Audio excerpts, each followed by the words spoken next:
Hello, you're listening to Popcorn Podcast with Leigh and Tim, and in this week's episode, we're reviewing Morbius, plus covering off all the latest movie and trailer news.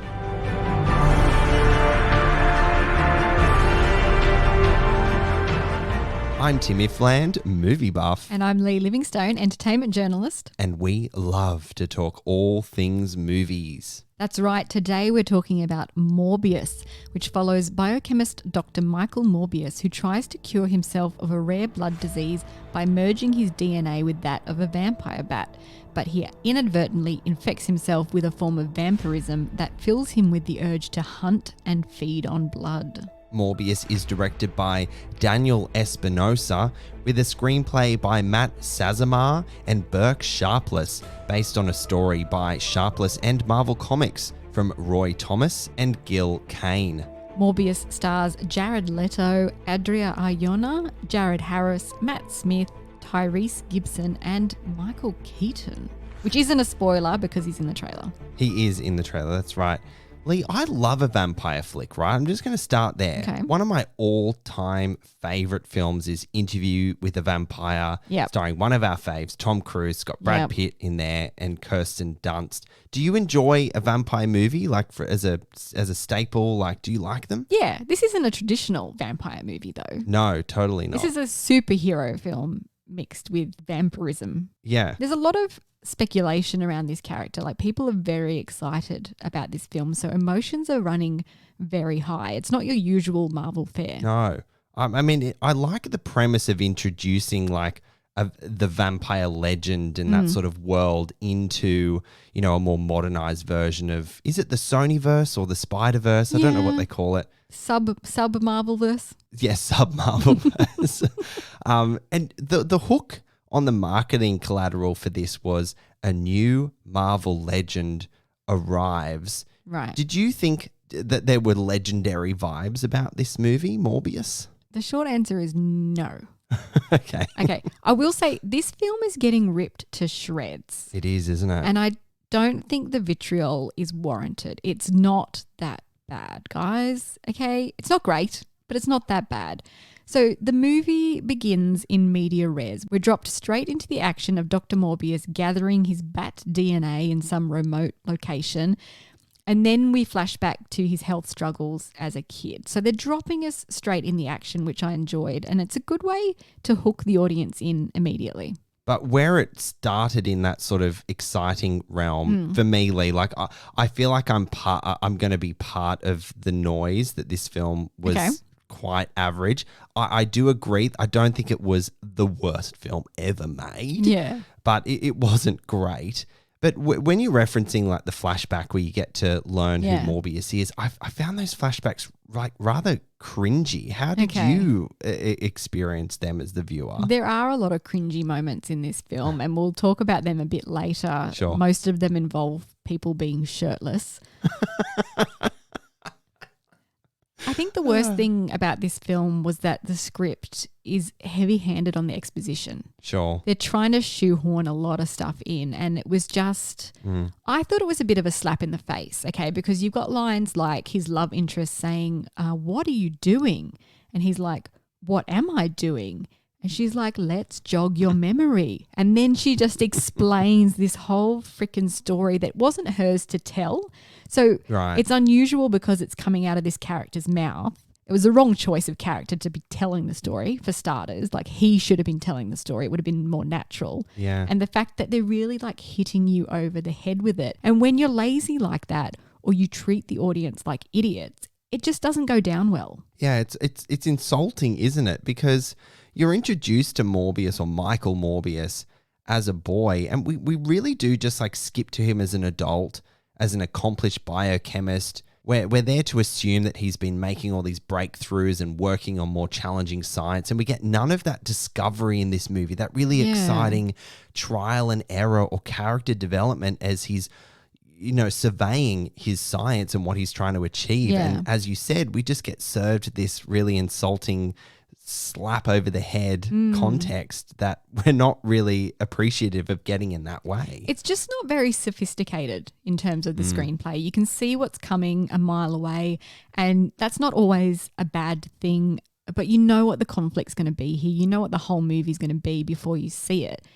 I think they've just phoned in an origin story for future setup. So it's like we need to put Morbius in a future film. Quick, we need an origin story to set it up. I completely agree. And there's very little character development, which is a big no-no. It jumps through plots of convenience very quickly, like they're rushing to get to the sequel. That's what I felt from this film. They're rushing to get to the sequel. Yeah, exactly. I mean, there's so many inconsistencies in the story, and the story in general leads nowhere. Like, especially the end, you're kind of looking back going, what was the point other than specifically setting up him being involved in future films, which we appreciate, which we expect in this world of multiverses and franchises.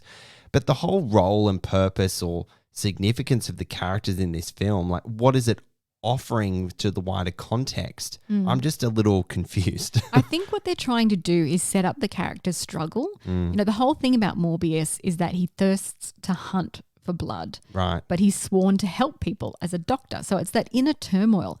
But I didn't feel that inner conflict coming through on the screen. And it wasn't in the performance. It's the way the movie is pieced together and it's structured. So you struggled to identify with Dr. Michael Morbius as a bit of an anti-hero character in the way he was written. Yeah, just very flat. It's a bit of a shame. It was a shame. Like, that is a takeaway from this movie, especially coming off the back of really strong films within this genre recently with Spider-Man No Way Home and the Batman. They were phenomenally well-versed and well-fleshed out stories, and then a bit of a rough around the edges film stands out a little bit more, I think. Yeah. I want to talk about Jared Leto as a performer.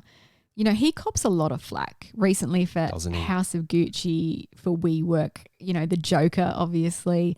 But you've got to give the guy credit for the commitment he gives to every role. He never does anything by halves. But here, he feels like a shell of his skill set. That's actually really true. Look, I'm with you. A little bit bored, maybe. A little bored. Yeah, well, he didn't have much to do, to be honest.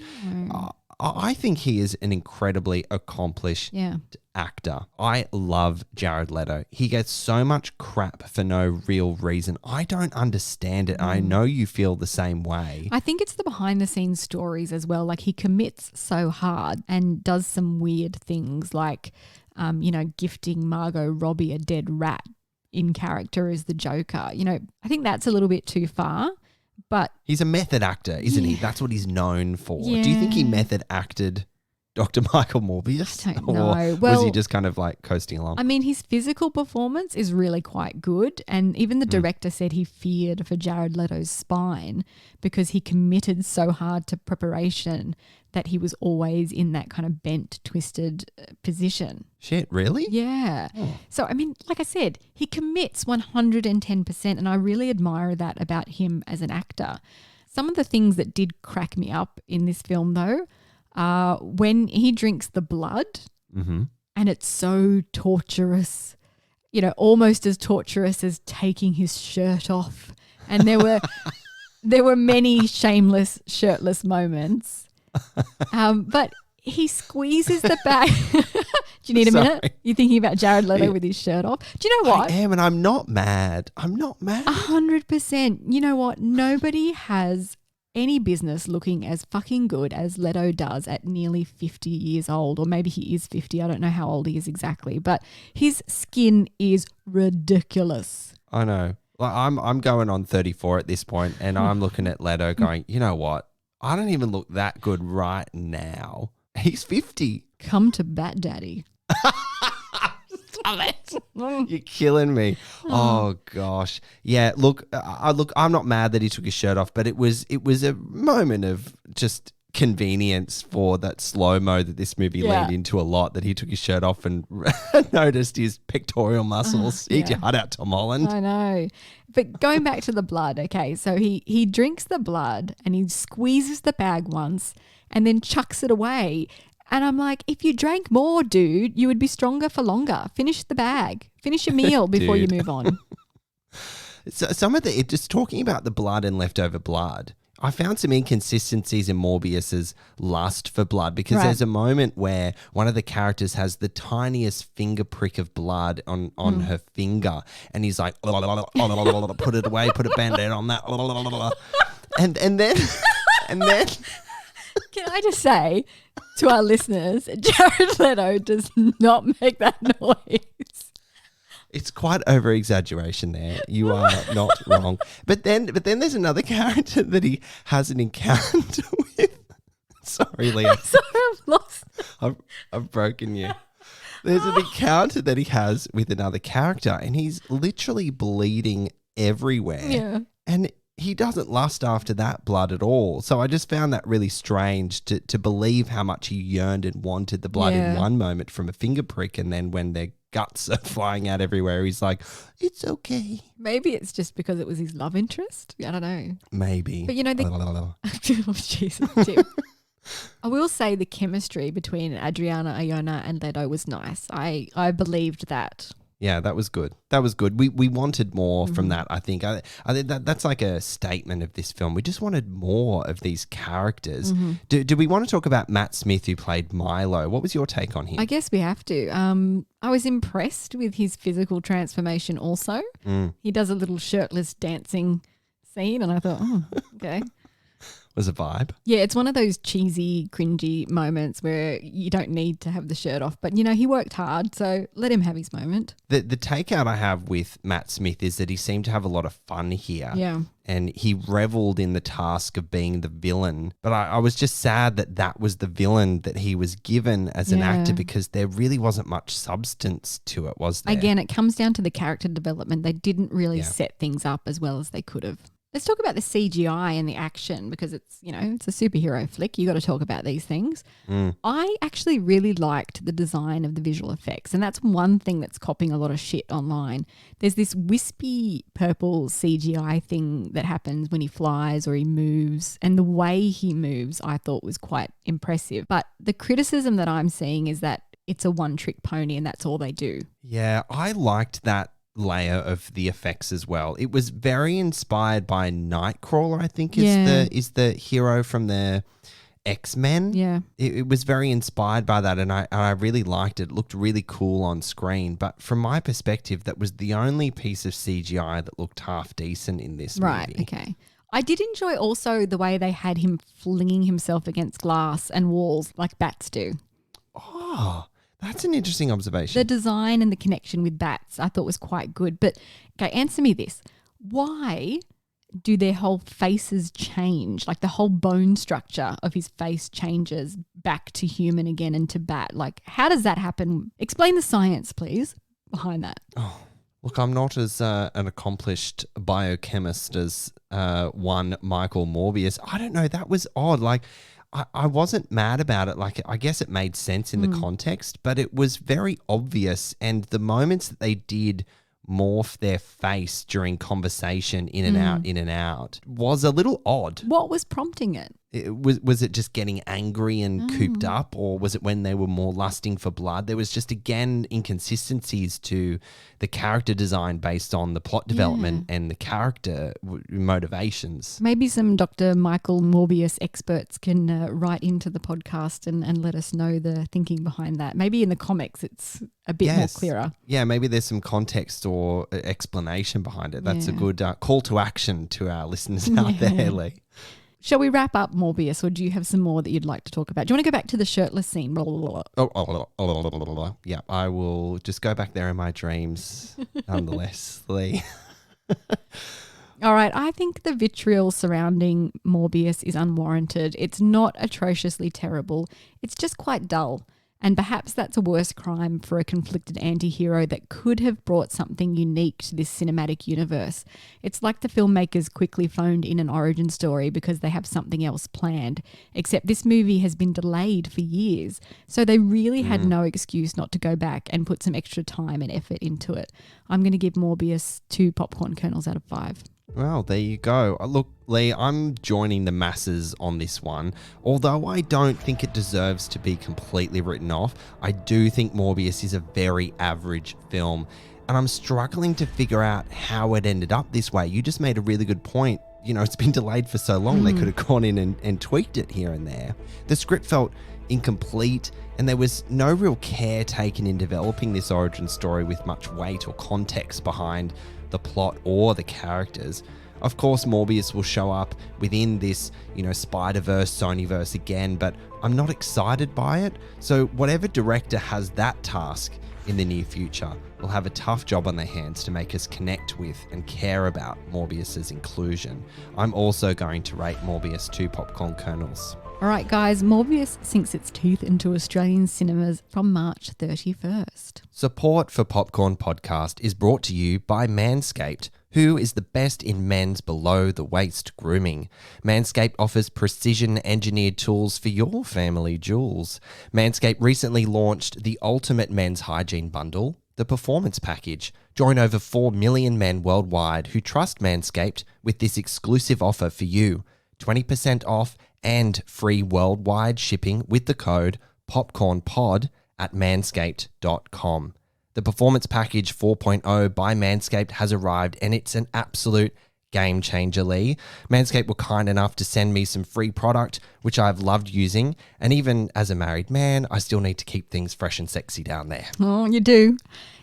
Inside the Performance Package, you'll find their Lawnmower 4.0 trimmer, Weed Whacker ear and nose hair trimmer, Crop Preserver ball deodorant, Crop Reviver toner, Performance Boxer briefs, and a travel bag to hold all of those goodies. I have to say the Weed Whacker ear and nose hair trimmer is a game changer for me. I've got a bit of a hairy schnoz. I've got some weeds to whack in my ears, so that is my favorite product in this package. Now it's time to take care of yourself, so go to manscaped.com and get 20% off and free shipping with the code POPCORNPOD at manscaped.com. That's 20% off with free shipping at manscaped.com and use code POPCORNPOD. Unlock your confidence and always use the right tools for the job with Manscaped. All right, Leigh, let's jump into our news and trailer section. Lots to cover off here because awards season is officially, insert slow tear down the cheek. It's over for another year with the Academy Awards, which took place on Sunday, March 27th at the Dolby Theatre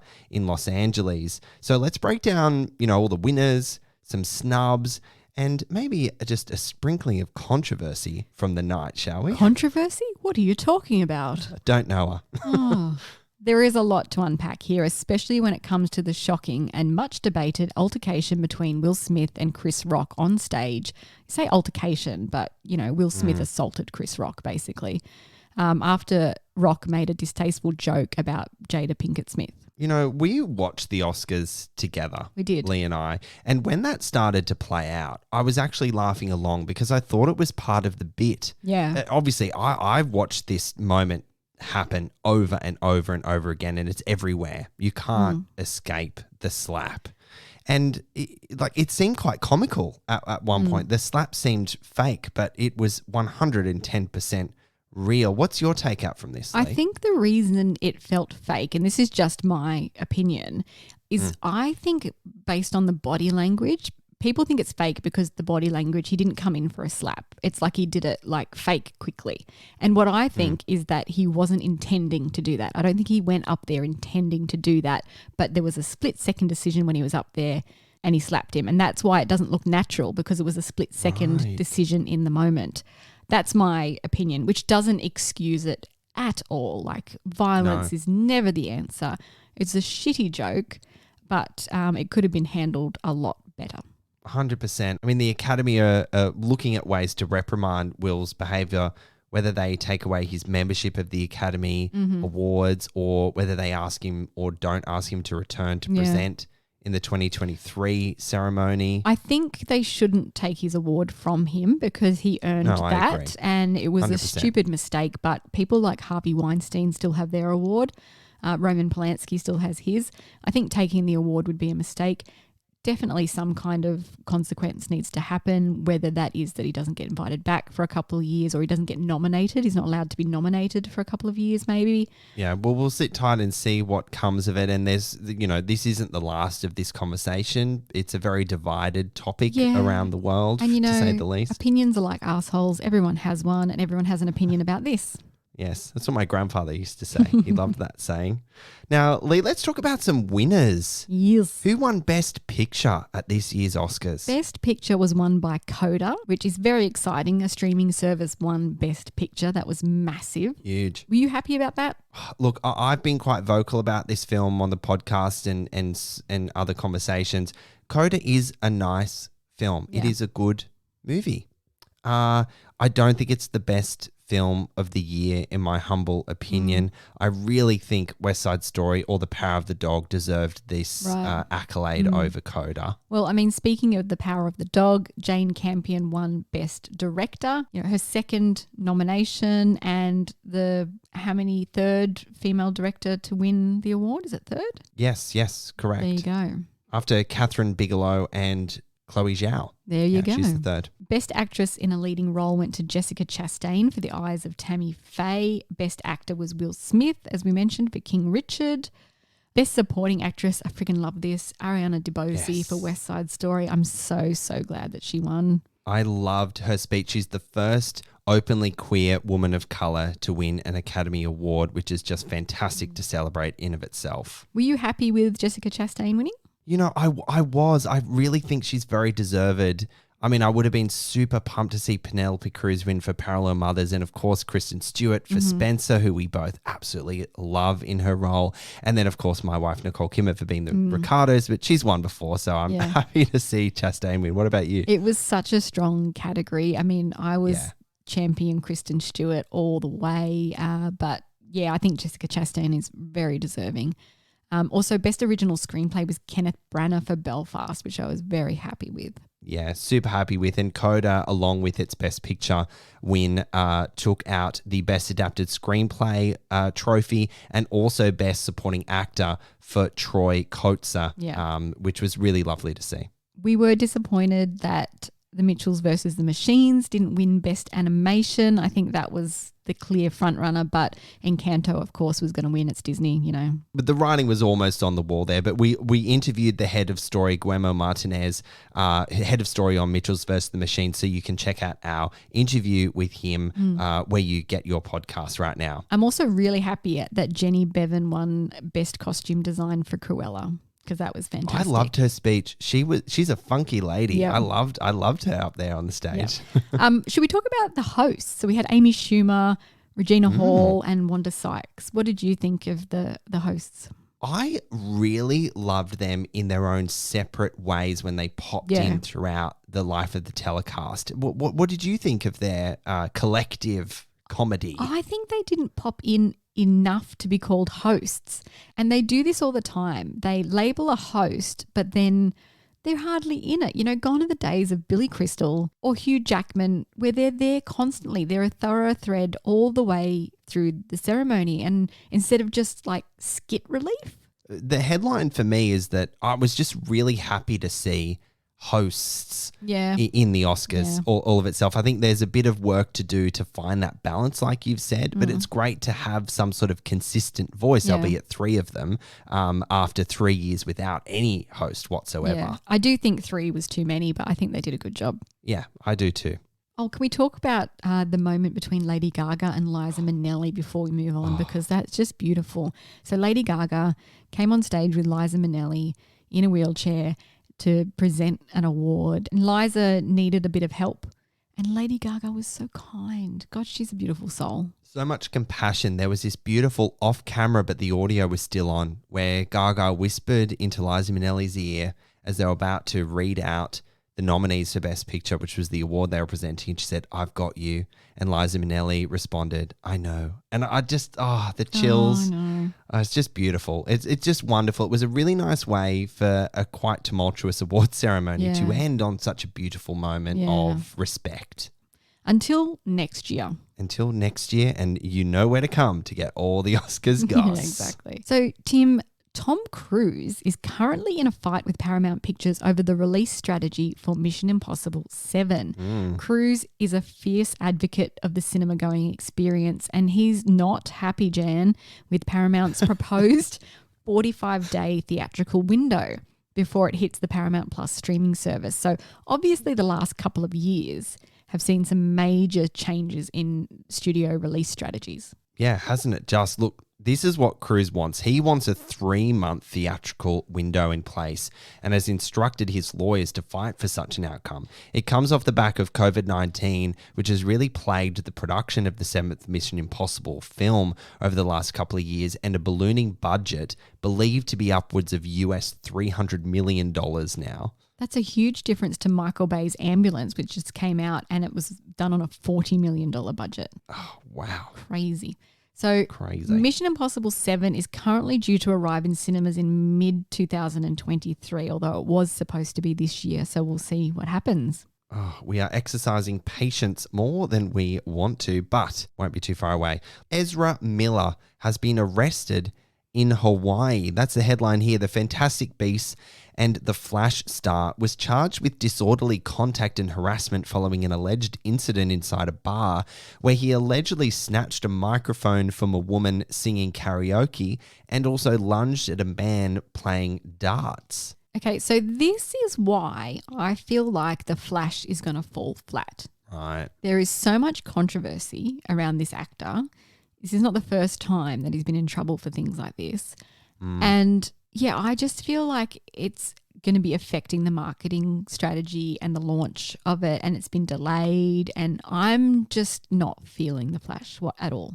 I've never really felt the Flash other than Michael Keaton's inclusion and return to the Bat-Cowl, as he was known, 2 iterations of the Batman. But, you know, right now, Fantastic Beasts, The Secrets of Dumbledore is on its press tour. It's just premiered. It comes out very, very soon. And then Ezra Miller, who's in that film, is kind of fucking about and causing a bit of bad PR around it. So I totally feel and hear your sentiment about the Flash. It could just fall to the wayside. I'm wondering how long it's going to be before studios dump him.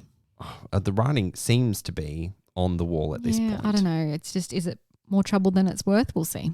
We'll see. In some utterly devastating news this week, action star Bruce Willis, best known for playing John McClane in the Die Hard franchise, has announced his retirement from acting after being diagnosed with aphasia, a debilitating cognitive disorder. This is so, so sad.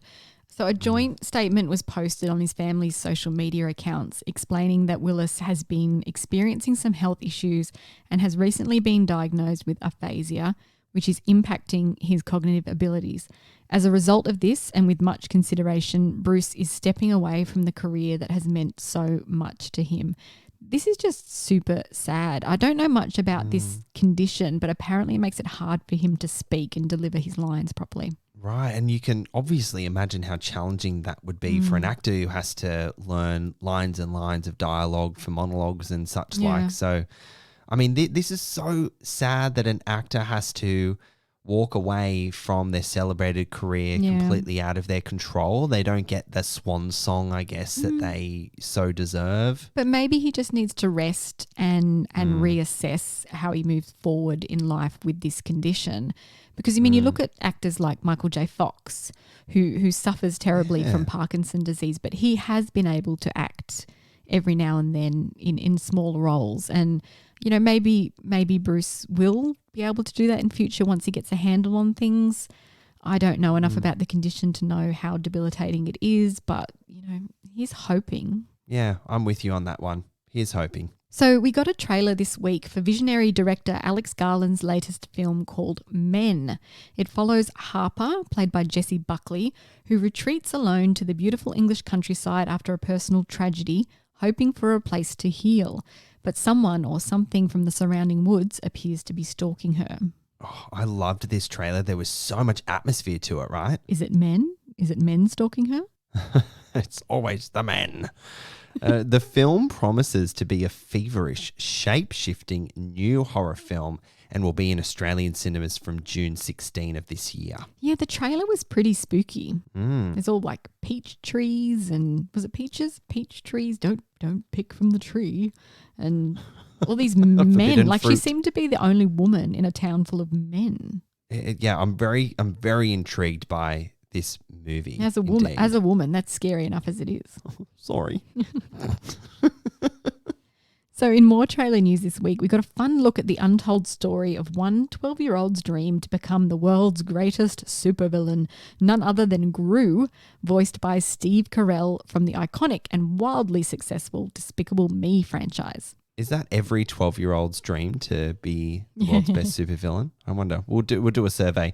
Minions: The Rise of Gru follows Gru, a fanboy of a supervillain supergroup known as the Vicious Six. Gru hatches a plan to become evil enough to join them, but luckily he gets some mayhem-making backup from his loyal followers, the endearing Minions. Together, Kevin, Stuart, Bob, and Otto deploy their skills as they and Gru build their very first lair, experiment with their very first weapons, and pull off their first missions. I cannot wait for this. I think that the Minions have to be the greatest invention in kids' films ever. They're just adorable.